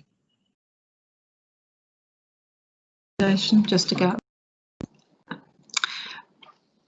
Thank you very much, Councillor Porter. Councillor Ferguson. Thank you, Chair. I just also wanted to say that I really welcome this paper today. I'm really pleased to see it come forward. I know this is something that officers have wanted to bring forward for some time, and I'm pleased that the Cabinet Member for the climate emergency has now sort of pressed the button to go for this consultation. There is more and more research coming out all the time that's linking air quality to poor health outcomes. And so it is really good that Winchester City Council is taking a lead in this area. There's been evidence for some time that the air quality in the city isn't good. And as we see further densification of our city with greater development, then we know that that does have an impact on people's air quality on the street and in their homes. There's been a lot of press about the impact of wood burning stoves, not only on the air that we breathe outside, but also on the air that we breathe inside our home. So I really welcome this consultation. I hope that people will take part in it, and it will be good to see what the outcome is as we bring this policy forward to strengthen our stance, because what we want is for the residents of the city and possibly for the wider district, if something like this can be extended, to have access to good air quality as a right. Thank you, Leader. Thank you very much, Councillor Ferguson. Councillor Todd, did you want to, you've got your hand up, I don't know whether that's an old hand or whether it's a new hand. No, I'd also like to sort of endorse this paper and endorse the ambition of it. And I think it's important that we, the one comment I'd sort of make is that actually the team has been doing great work on air quality and all kinds of other dimensions. Let's not forget that the movement strategy is all about air quality. The great work that Dave Ingram and his team has been doing on EV charging points in our car parks is about air quality. The parking and access strategy is about air quality. So this is one tool in the toolkit, but it's great, and I love the fact that we're being ambitious and we're pushing ahead of everybody else here. And I hope also that we can, I mean, I look forward to hearing what people say, and also thinking about how we can use this as a marker for future ambition and hopefully embed the kind of thinking that we're seeing here in the SPD in our local plan when we move to the next stage. So I think a big thank you to the officers for all their work on this. I look forward to the results of the consultation, and and I look forward to us also embedding this kind of work in all the other areas of the council's work as well. We shouldn't lose sight of, we're not a one-trick pony, as the appendix at the end highlights. We have other plans and other ways of driving this agenda, and but knowing that we have a robust air quality SPD in place, as ambitious as we can possibly make it, will definitely help in all those other areas as well. Thank you very much, Councillor Todd. Councillor Murphy, do you wish to say anything to close the discussion on this item? Yes, thank you, Leader. I'd just like to reiterate that we do measure air quality all through the district, and the fact that this paper is currently restricted to the city centre is that where we have the issues at the moment with not meeting national standards. But again, if the consultation was back that we want to expand it, then we will definitely look into that. This is a starting document, and I mean, it is ambitious, but we will be even more ambitious if we can be. Thank you very much. We'll move to the recommendations then, which are on page 134, and I've spotted in it that it says that Cabinet agreed to the commencement of a 6-week public consultation. I think in order for it to run side by side with the consultation on the local plan, that this ought to also be extended to an 8-week consultation, because I believe it's actually starting on the 15th of February as well. So Cabinet, if you're minded to support that, that would be great. So I'm suggesting that we change the recommendation from the 6-week to 8-week public consultation, which, as I say, will start on the 15th of Feb and run in conjunction and alongside the consultation on the local plan. Are you agreed and happy with that amendment? Agreed. Agreed. Agreed. Thank you Agreed. very much, and thank you to everyone who have made contributions. Thank you. We now move to item number 10 on pages 175 to 230 of the agenda pack, CAB 3280, Biodiversity Action Plan. So I now call on Councillor Murphy to introduce the paper, please. Thank you again, Leader. Our planet is currently facing a climate and ecological emergency. This Biodiversity Action Plan will be a vital part of our Carbon Neutrality Action Plan, which was developed following the Council's declaration of a climate emergency in June 2019. Biodiversity is a wonderful asset to those of us who live, work and visit the district, partly through its ability to help reduce the impacts of climate change, but also for the range of benefits it provides. Sadly, we are losing biodiversity at an alarming rate, and we need to do what we can to help protect, enhance and restore it. We have therefore produced this action plan, which sets out our strategic approach going forward. We need to once again put biodiversity at the heart of what the Council does, and to ensure we achieve our wider aim of responding to the climate emergency. I'm therefore asking Cabinet today to approve this plan. I'll now hand over to Susan Croker to take us through the documents. Thank you, Councillor Murphy, and good morning, everyone. This report asks for Cabinet to approve the draft Biodiversity Action Plan and to allow myself to undertake minor changes in conjunction with the Cabinet member for climate emergency. Although the City Council does have a Biodiversity Action Plan, it is out of date and not fit for purpose. Therefore, work started on exploring how the City Council can best meet its legal and moral obligations in relation to biodiversity, particularly following the declaration of the climate emergency, but also how we can influence others to do more within existing resources. The production of a new Biodiversity Action Plan was identified as the best way forward. We are having a slightly different approach, excuse me, just shut the window. This one will focus on how we can directly deliver and influence, rather than the previous Biodiversity Action Plan, which was much more about partnership. This is because we need a clear and immediate action, and the best way forward for us to do this is to focus on those work streams where we can have direct control. The plan does include working in partnership with others, including community groups, parish councils and other organisations where appropriate. Only those actions identified in the plan will be undertaken each year, ensuring that we remain focused. It's essential we set realistic targets each year to ensure we can continue to maximise the benefits we can achieve within our resources. The premise is it's better to do one project well than to do many projects poorly or not at all.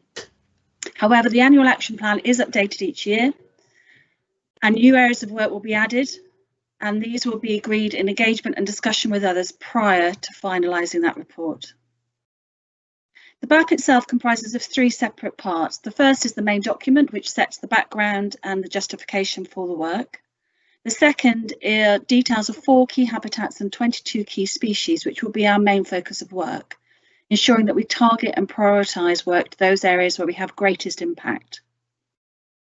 The final part is the annual action plan, which will run from January to December, and this sets out the actions the Council will undertake.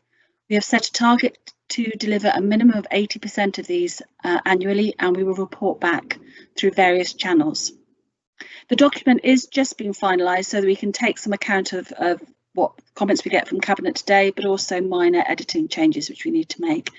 And once completed, it will be available both electronically and in a paper version.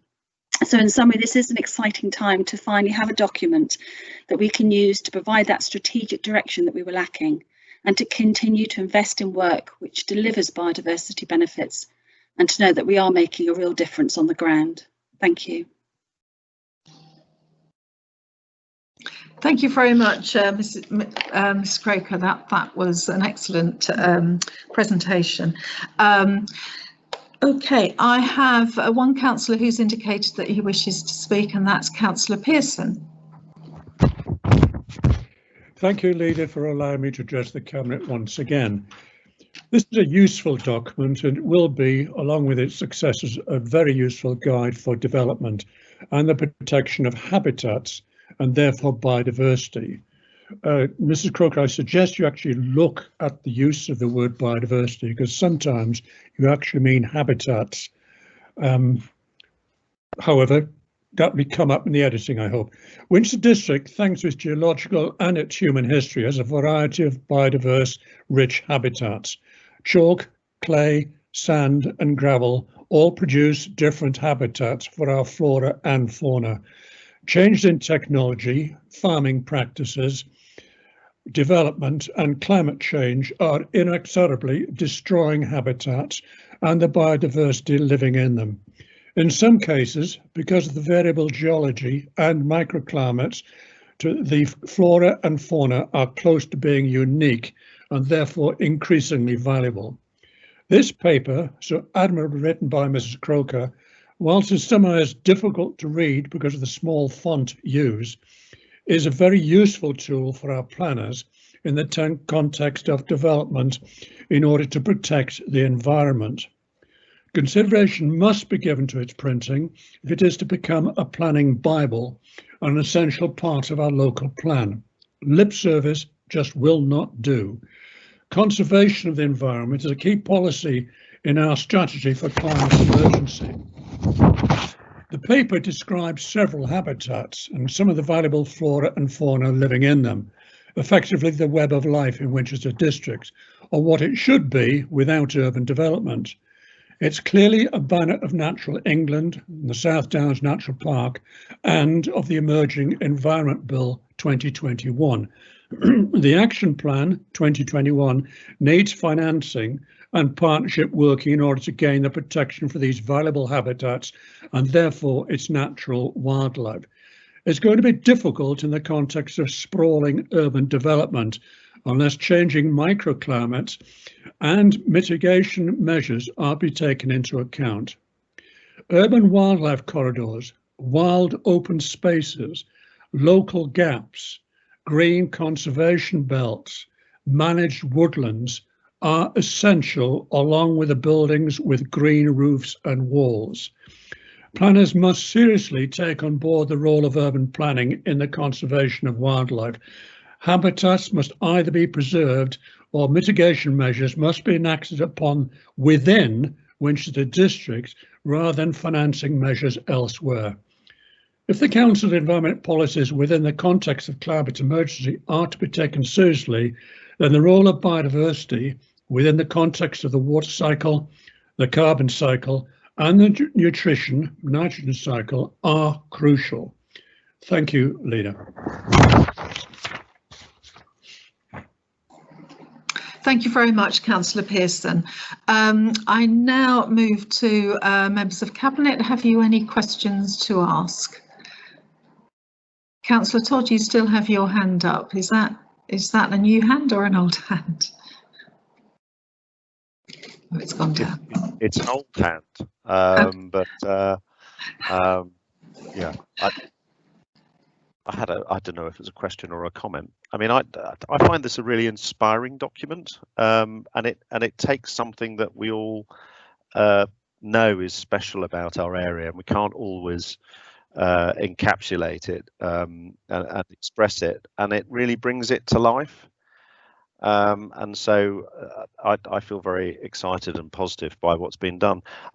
As I was looking at it, I was wondering, and I realise this is a slight side point, but I'm just thinking it's potentially a great resource for young people in our district and schools in our district, and I'm wondering if it's possible to do a school version of it. And I hate to throw extra work at people, but it just feels like something that I think could really energize a lot of people about our area, and I'm wondering how we can get it to people and use it to build a sort of wider coalition of people who are working towards these objectives.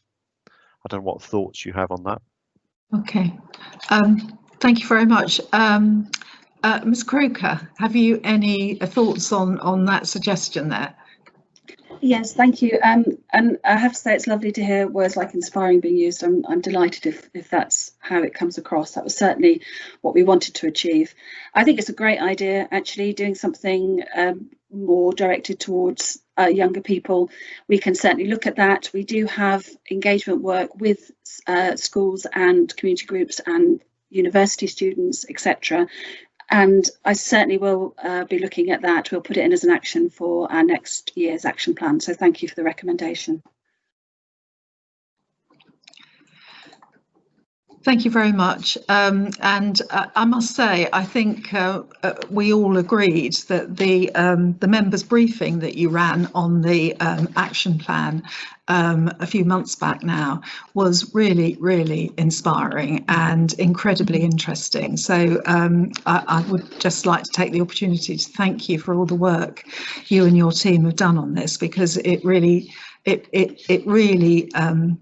sung out to all of us, I think, during that members' briefing. Councillor Ferguson, you have your hand up. Yes, again, I am absolutely delighted to see this paper here at Cabinet today, and to see it sort of the fruition of all the hard work of the Natural Environment team. So congratulations to you, Susan, and all the officers involved. I just wondered what you had planned in terms of sort of launching this publicly. I mean, obviously it's here today, but this is something that we as a City Council can be really proud of, and I'm really keen that we do that. So I wondered what plans you had for actually launching it, particularly given the COVID restrictions. Yes, thank you very much. Yes, we had a great plan. We were going to have a biodiversity day where we have lots of activities and things like that people could do, but as you know, that will have to be delayed. I am in communication with comms about how we best launch this and get it out to as many people as we can. So yes, we will be looking at that, and I can feed back when we are certain about the way forward. The other thing to be aware of is that we're going to have a large officer meeting shortly to look at the implementation of the biodiversity action plan to make sure it does go forward. So we're definitely now looking at the next stages of actually making this happen and telling people about what we're trying to do. Thank you very much. I'm not seeing any other hands, so if we could move to debate, please. Is there any debate? Councillor Todd. No, sorry, not debate. I was getting to vote. Okay, I'm sorry. I think I've said my bit. Thank you. Yes, I think we've all congratulated the officers on such an excellent document.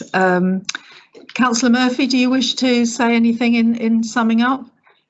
Yes, it's just to again reiterate what people have been saying, that I have lots of discussions with people, and lots of people in district are passionate about biodiversity and protecting it.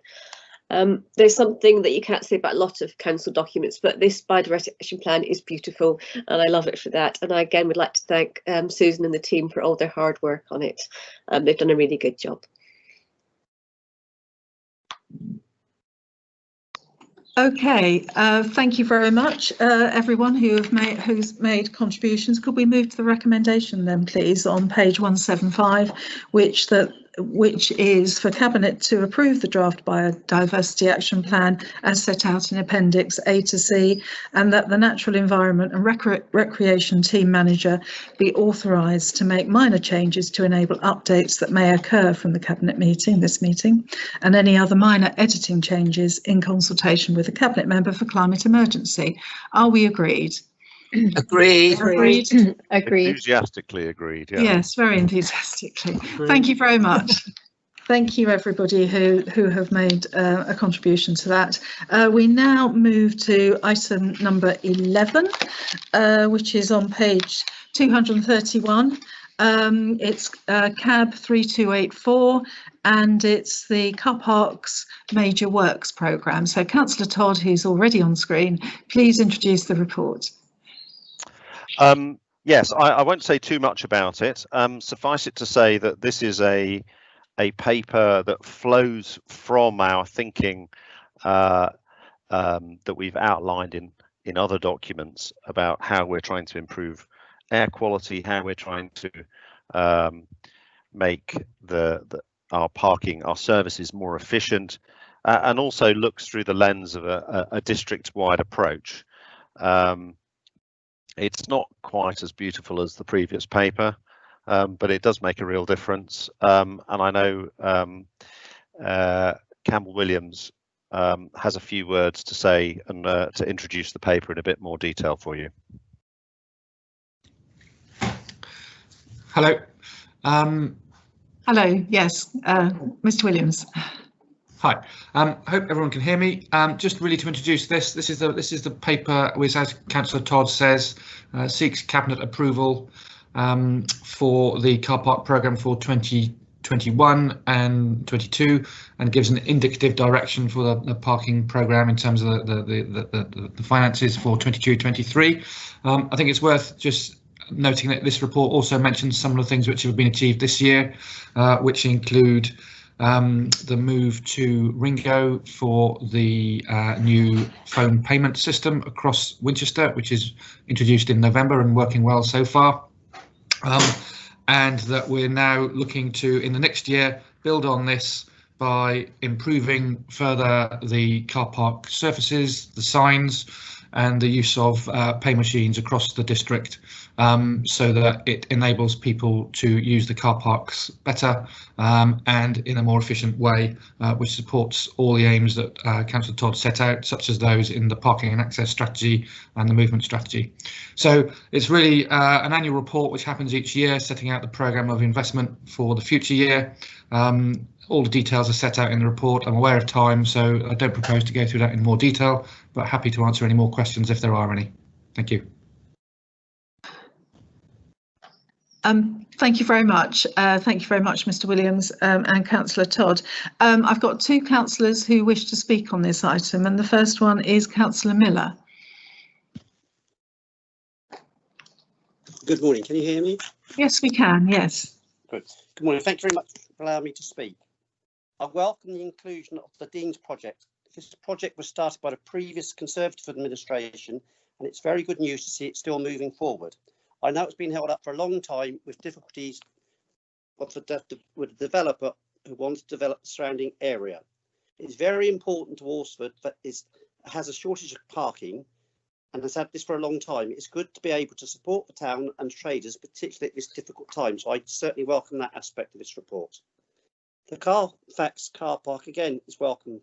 Again, started by the previous administration to help to ensure that there was enough park and ride facilities in the town, or improved the number we had, and also identified by the movement strategy that we needed more park and ride facilities. So again, I welcome both of these bits being included, and I'd like to thank the officers for all their hard work.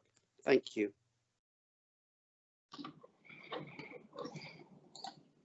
Thank you very much, Councillor Miller, and thank you for your support on those aspects that you've you alluded to. The next councillor who wishes to speak is Councillor Lumby. Thank you, Leader. Can you hear me? Yes, we can. Perfect. Thank you, Leader, and thank you for the opportunity to address Cabinet today. Thank you also to Mr. Williams for his summary and for all the hard work that he and his team carry out for us all. Councillor Miller has emphasised the good parts of this report, including the continuation of Conservative policies for the Vortex site and supporting our market towns. It is a shame that otherwise the market towns seem again to be ignored.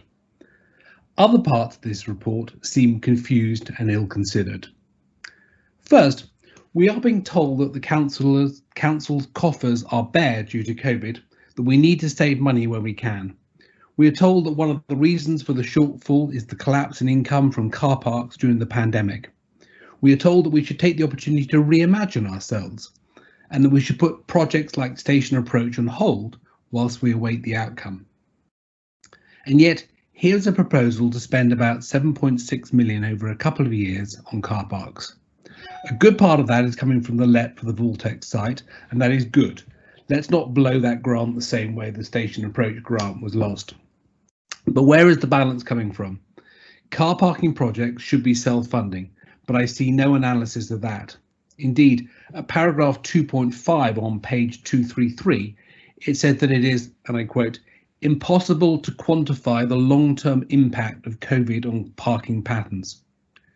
So we are throwing away millions not advancing station approach when the city is crying out for new prime office space, whilst at the same time spending millions on car parks when we don't know whether there will be demand for them or whether they will repay the investment. This seems confused and ill-considered. Secondly, let's not forget the big overriding objective for this administration, the climate emergency. We've been told how cars are polluting and bad and bicycles are good.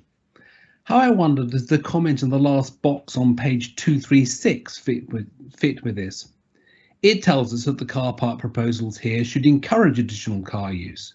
And we hear separately that the administration has withdrawn funding for the Winchester Criteria, an annual cycling event. Sounds like a sort of Animal Farm moment. 2 wheels good, 4 wheels better.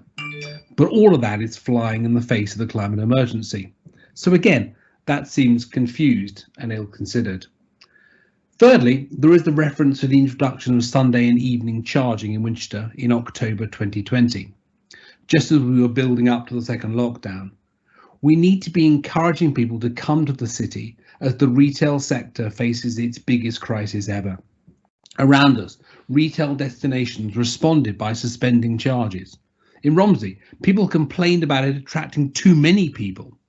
But this administration's response was to push ahead with evening and Sunday charging at a cost of £21,000. No wonder there were so many people in Romsey. This action seems confused and ill-considered. Given where we are, is it maybe time for a rethink of the whole parking and access strategy to see whether this is still fit for purpose? And finally, a quick word about Ringo. We were told that this will be a free service, Councillor Todd telling us that the 30p convenience charge for paying with a phone was being scrapped and it won't cost anything extra. But the reality is there are still charges which they can add. For example, if you want text or email receipts. The administration should have been transparent about this instead of putting puff before facts. Will steps now be taken to clarify what appear to be confused and ill-considered announcements? Thank you. Thank you very much, Councillor Lumby, for the contribution there. Cabinet, any questions? No, I'm not seeing any hands up. In that case, Councillor Todd, would you like to respond to some of those comments made? Yes, I'm sure you would. I'm very happy to. First of all, can I thank Councillor Miller for his positive and constructive approach. As he rightly highlights, we are talking about initiatives across the district in terms of our approach, and indeed we have an entire schedule of meetings set up with the market towns in order to discuss where we go next and how we can help work together on the parking in their towns in the future. And I'm disappointed that when Councillor Lumby looks at the list that talks about capital investment such as surface repairs and remarking, cycle provision, car park signs and other such things, he automatically puts it through the lens of assuming that we mean Winchester when we absolutely don't. If you look at the capital expenditure under our own control in Appendix A, every single item listed is an item, apart from obviously the site-specific measures referred to for Voltex, Chesil multi-storey and the car park at the Dean, which are going to be recommended separately. Every single item listed is something that has applicability to the entire district, whether it be virtual permits, improved car park signs, cycle parking provision, pay machines upgrade, sorry, with the exception of CCTV, which is currently only run by us in the city, the letter response system and surface repairs and remarking. All of those without exception apply to the entire district. And we are serious about our collaboration with parish and local business colleagues across the district, and we'll continue to reflect that in our working on parking and access. He also talked about evening and Sunday charging, and I think he would have done well to see how the charging patterns that we have actually reflect in footfall and other such measures before leaping to such wild conclusions about the impact on the city. The truth is that car parks cost money to run. There is no evidence at all that the very reasonable charges that we have in place across the district stopped people coming to our centres. We are, of course, and indeed we were having complaints and concern expressed at how crowded things were in the run up to Christmas. There is evidence of a shortfall due to COVID, but it's quite geographically specific. It relates to the commuter car parks in the north of the city. That's where we're seeing the big shortfall. And the fact, of course, that we didn't have regional wide events such as the Christmas market happening, which are advertised, Waterloo Station and other such places, in order to bring people from around the district, around the entire county. So I don't recognise a lot of his critiques that he's been making. There's no evidence at all that parking charges are stopping people coming to Winchester, and indeed the fact that we saw a concentration of parking in the centre. One of the reasons we have improved signage in there, and this is a Winchester specific point, is that we want to encourage people to park, walk and save, and park further out. What we saw was that actually people continued to park in the centre, and that the centre car parks filled up first, which suggests that price is not a disincentive for how people were parking. And let's also not forget that 2/3 of our parking spaces in Winchester continue to be free in evenings and weekends, and it is free to park within easy walking distance of the centre in car parks such as Chesil Street, Worthy Lane, and the Leisure Centre, for example, all of which within easy access of the centre, and all of which are free in evenings and weekends. And what was striking was that even those car parks were free, we continue to see people parking in the centre, even though they had a free option, which was publicised on signage as they were coming into the centre. So I think this is a prudent programme. It is a district-wide programme. We will continue to give people information about how they can park, walk and save. And it is also, and this is another point I need to stress, an efficient programme. The move towards cashless payment does deliver revenue savings, quite significant revenue savings, which have not been fully outlined in this paper, but they are very real. The Ringo service is free to use unless you choose, and it's an opt-out system, a system where you have control whether to have the extra messages or not, unless you choose to have reminders. But it is a free service if you choose not to have that. That's the model that Ringo have decided to go with, and that's how we've been able to cut the cost of parking with a mobile phone. And indeed, what's encouraging is that is now rolling out around the district, and people who previously were not able to park with a mobile phone in district car parks now are able to. It's another example of our commitment to the entire district. Let's not forget that until recently, you could only pay with a mobile or with a card in Winchester, and now you can pay with a mobile across the entire district in every single car park. So this paper, I don't recognise the notional criticisms that Councillor Lumbey made. This paper will improve air quality. It will drive efficiency. It is a district-wide paper that works for the whole district, and I would ask you to support it. Thank you very much, Councillor Todd. It looks like we've strayed into debate now. I don't know whether any other members of Cabinet wish to make a contribution. Councillor Lerney.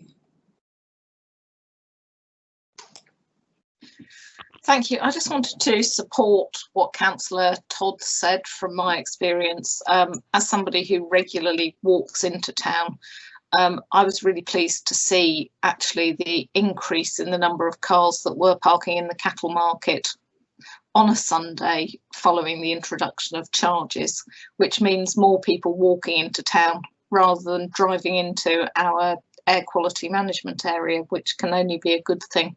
I do very much welcome this paper. I'm pleased to see us progressing on a number of these schemes, and showing the confidence to move forward, particularly with the Voltex scheme, which will provide significant extra park and ride. But in addition, it's park and ride which gives the ability to easily walk into town. You know, again, as part of our Living Well agenda, we do want to encourage and make it easier for people to walk, and I think that's a good step forward. Thank you. Thank you very much, Councillor Lerney. Councillor Porter. Thank you. I, for one, have been approached by members of the public who have been delighted that the Ringo service is now free.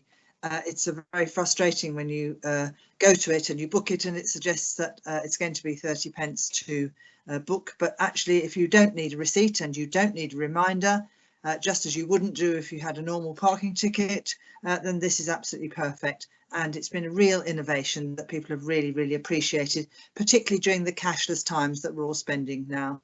I think it's the sort of innovation that we need to make sure that we continue to do. And I also think that it shows how we are working right across the district to give the same facilities to people right across the district. I really welcome this paper. Thank you. Thank you very much. I don't believe I have any other hands apart from Councillor Todd. You just put your hand off again. Yeah, I'd just like to thank colleagues for those comments, and there is also another set of thanks I want to make, which is, you know, we've been in the middle of lockdown and yet we've managed to roll out the free mobile, no surcharge mobile parking across the entire district at the beginning of the programme, and it's touched on in here. We quickly changed in order to be able to run the parking office without people being required to come in as they had done before. There's been an awful lot of innovation and progress driven despite the difficult challenges of COVID in the last year. And of course, I would like to pay particular credit for the work that was done to secure the funding for Voltex. You know, what we inherited was a site and what was going to be a flat surface car park. What we've managed to deliver is a multi-storey car park that significantly increases park and ride to the south of the city, the east of the city, and that is a real tribute again to the collaborative working by officers with the LEP and with the county in order to put that proposal together at very high speed and secure the funding. So I think it's important that we pay tribute to the work that's been done on this, and we will continue to drive innovation in terms of how we work our car parks. It's not in this paper, but there will be a discussion as to where we go next with on street with our car park charges in order to support our centres. But we're absolutely clear that you know, we will continue to innovate and we will continue to make the kind of progress that you see outlined in this paper and is outlined for the future. So I'd ask Cabinet to support the paper. Thank you very much, Councillor Todd. Yes, and I'd just like to add, in these very difficult, challenging times, we've also been able to roll out the EV charging points as well across the district. So, you know, in spite of the pandemic, we have been able to continue with a number of important projects. I'd now like to move to the recommendation on page 232 of the agenda pack. Three recommendations there. Cabinet, are we agreed? Agreed. Agreed. Agreed. Agreed. Thank you very much. Those are agreed, and thank you all for the contributions you've made. We now move to item number 12, which is to note the future items for consideration by Cabinet as shown on the forward plan for February 2021. Are we happy to note these? Noted. Noted. Noted. Okay, thank you very much. And that concludes the agenda at Cabinet this morning. So thank you all for taking part and for all your contributions. Thank you to officers who've stayed on the call for a little bit exceeding 2 hours. Thank you for that, and thank you to all our public speakers too who joined us at the beginning. Thank you very much, and see you next month. Thank you. Thank you, Leader. Thank you.